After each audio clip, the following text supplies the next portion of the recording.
All right, everybody, let's begin our vocab. We are on 4.3, Part 1, and we're going to start with the Manchu Empire.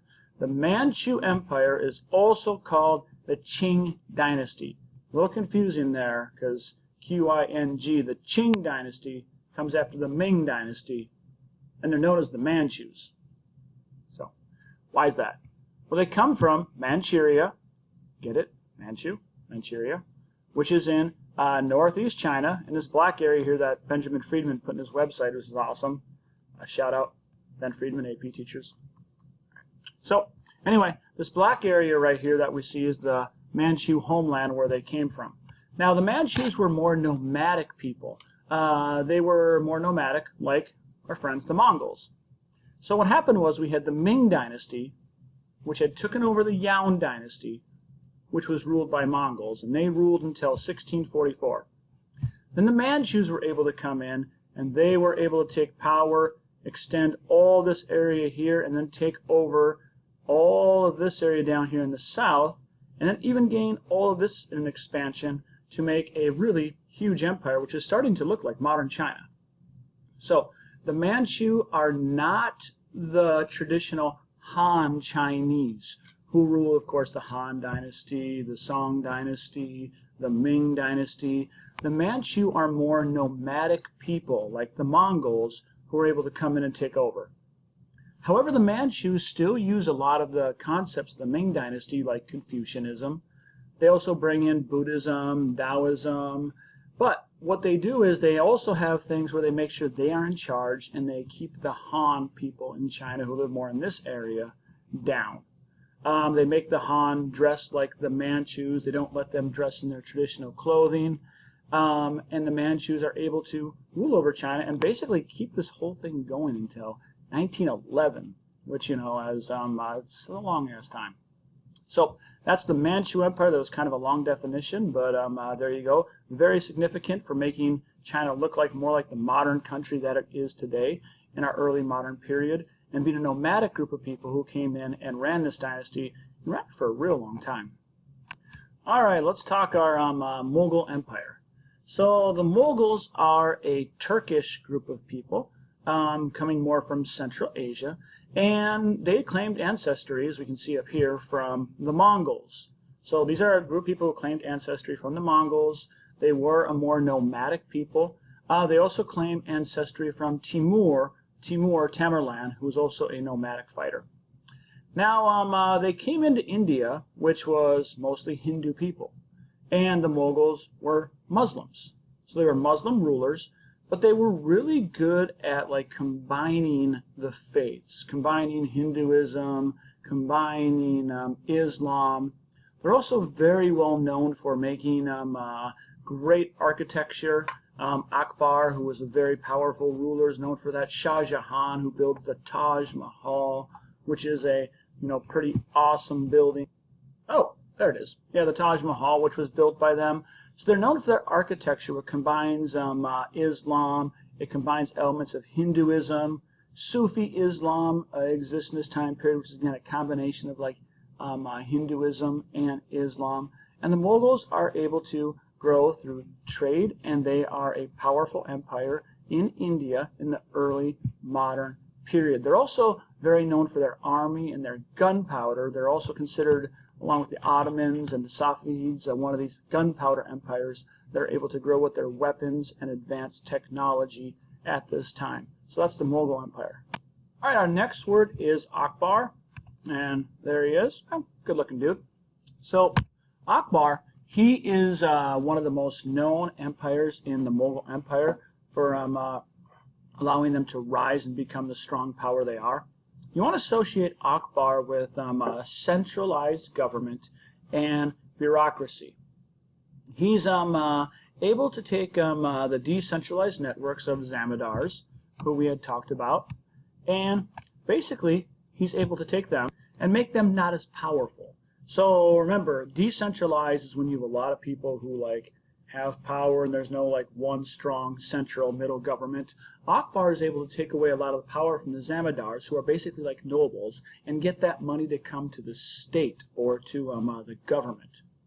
And this is able to make a more centralized land empire, which you can then use things for military expeditions. You can make these imperial courts, and you can start making some beautiful architecture. Is what happens when you have a central government that's able to actually get their taxes from the Zamadirs, who before were kind of like ruling their own little kingdoms in a more decentralized fashion, where the Mughal Empire becomes more centralized. Akbar basically is able to establish this very significantly, making the Mughal Empire a larger land empire of this era. Our next word is Shah Jahan. And Shah Jahan is really associated in history with the Taj Mahal. Shah Jahan was ruling the Mughal Empire pretty much at its peak. He was a very powerful emperor, used the reformed centralized system, had a strong military, and all those things that went with the Mughal Empire. He's known basically, though, for the Taj Mahal because this is what he built to his deceased wife. His wife, Mumtaz Mahal. Now, she must have been something pretty amazing because he ended up building the Taj Mahal to her. And there we see the Taj Mahal right there. He ended up building this for her in memory of her. And it's really, we know this because it's significant architecture that was built this time. It took a really long time to make the Taj Mahal. It shows that they had a very strong centralized bureaucracy and government, and just how powerful and rich the Mughal Empire was from like the spice trade, for example, and how they were able to take over land, make a centralized government, get the taxes, and had the power of the land empires of the Mughal Empire of the early modern era. Let's talk about our next land empire, and that would be the Ottoman Empire. All right, the Ottoman Empire is also ruled during the early modern era. One of the most powerful empires of this time for sure, another gunpowder empire that was very known for their cannons and their military that they had.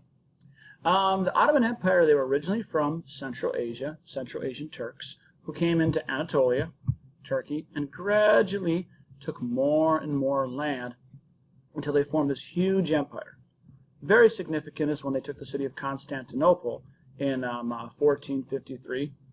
And they had a lot of power, especially because of location. They're in the Mediterranean Sea route. A lot of this looked like basically they took over the former Byzantine Empire of our post-classical era. Now, the Ottoman Empire are also known for their architecture, for example. They combined elements of Islam, but also combined elements of like the Byzantines who were there before them. The Byzantines are basically the old Roman, the newer version of the Roman Empire, the Eastern Roman Empire that continued. This is the Hagia Sophia. Lose these minarets here, take those away. And you have the Hagia Sophia was one of the largest cathedrals in Rome.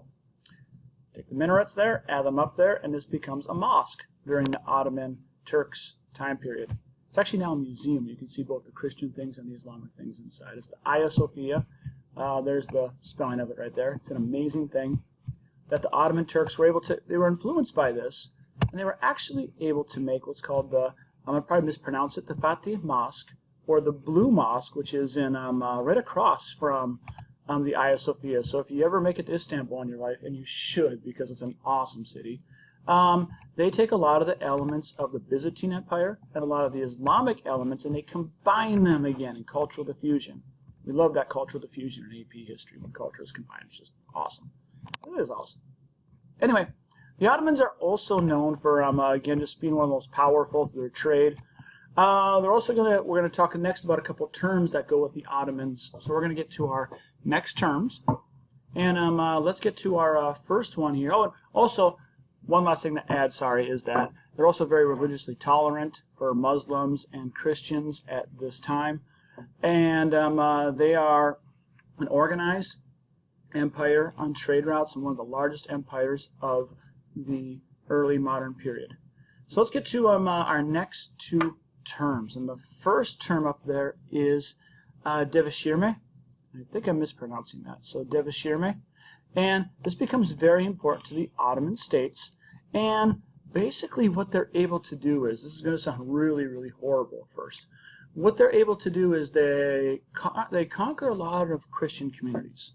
They don't slaughter the communities when they conquer them, but they want to have a quota or a certain number of young boys that they want to take. And they take this, they convert those boys to Islam from Christianity, and they make them serve the state. Now, it sounds horrible at first because it sounds like more like they're like slaves. And you could argue they're slaves. They're brought there. They don't have a choice. But also they receive some of the best education in the world. And they're trained to raise up in the Turkish bureaucracy, to rise up levels, because they don't have any family alliances. They're only loyal to the state. And these people become some of the best warriors and leaders in the Ottoman Empire. So they were Christian boys converted to Islam. They're trained, they're educated, they're taught how to be soldiers, they're taught how to be bureaucrats in the government. And I mean, you could argue they're slaves, but you could also argue that they were given, unlike chattel slavery, for example, they're given a great life in a lot of ways. They're given education, they're given power, but they are completely disconnected from their families, which of course is a horrible thing. So that's the Devashirme, and this is pretty big in the AP exam. It shows like how the Ottomans were able to run their large centralized empire.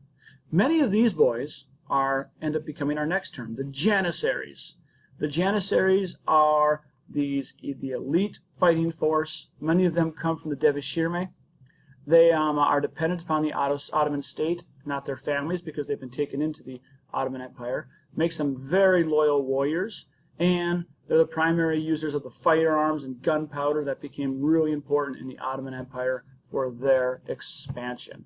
So those are the two terms that are very significant, because both of these terms allow the Ottoman Empire not to have problems with nobles who are trying to take power from the emperor, because there's no noble families that are that much in power. And there's less noble families that are in power, because a lot of the Devashirme who become Janissaries have more power. And this allows the Ottoman Empire to have an elite military and to keep spreading. So they were thinking when they did this. All right, you can debate yourself whether it was a good thing or a bad thing. All right, the Russian Empire. So the Russian Empire basically starts, we have the Russians basically get their start near modern-day Kiev in the Ukraine.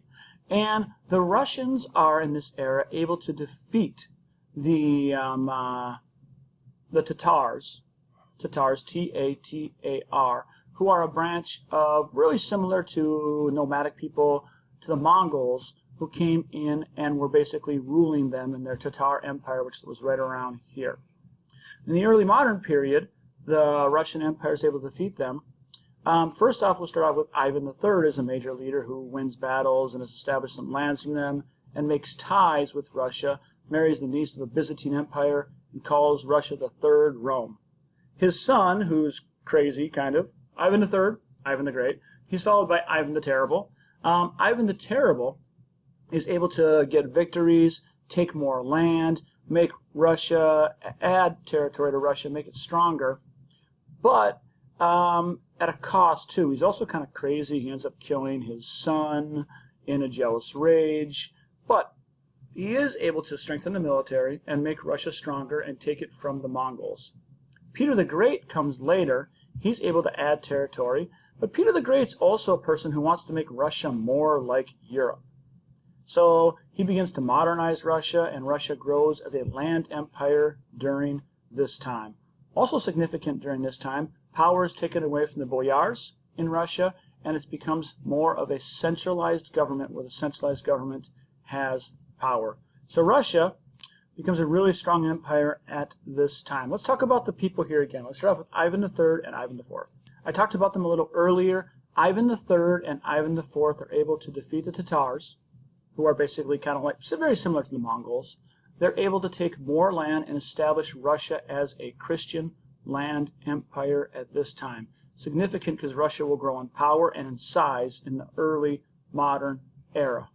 Peter the Great is a czar who brings in ideas like military reform, builds the infrastructure, expands the territory, reorganizes taxes and the bureaucracy, and he also is known for trying to modernize Russia, and he really wants to make Russia more like Europe. He actually goes so far as making many of the people in Russia shave their beards so they have a more Western European look.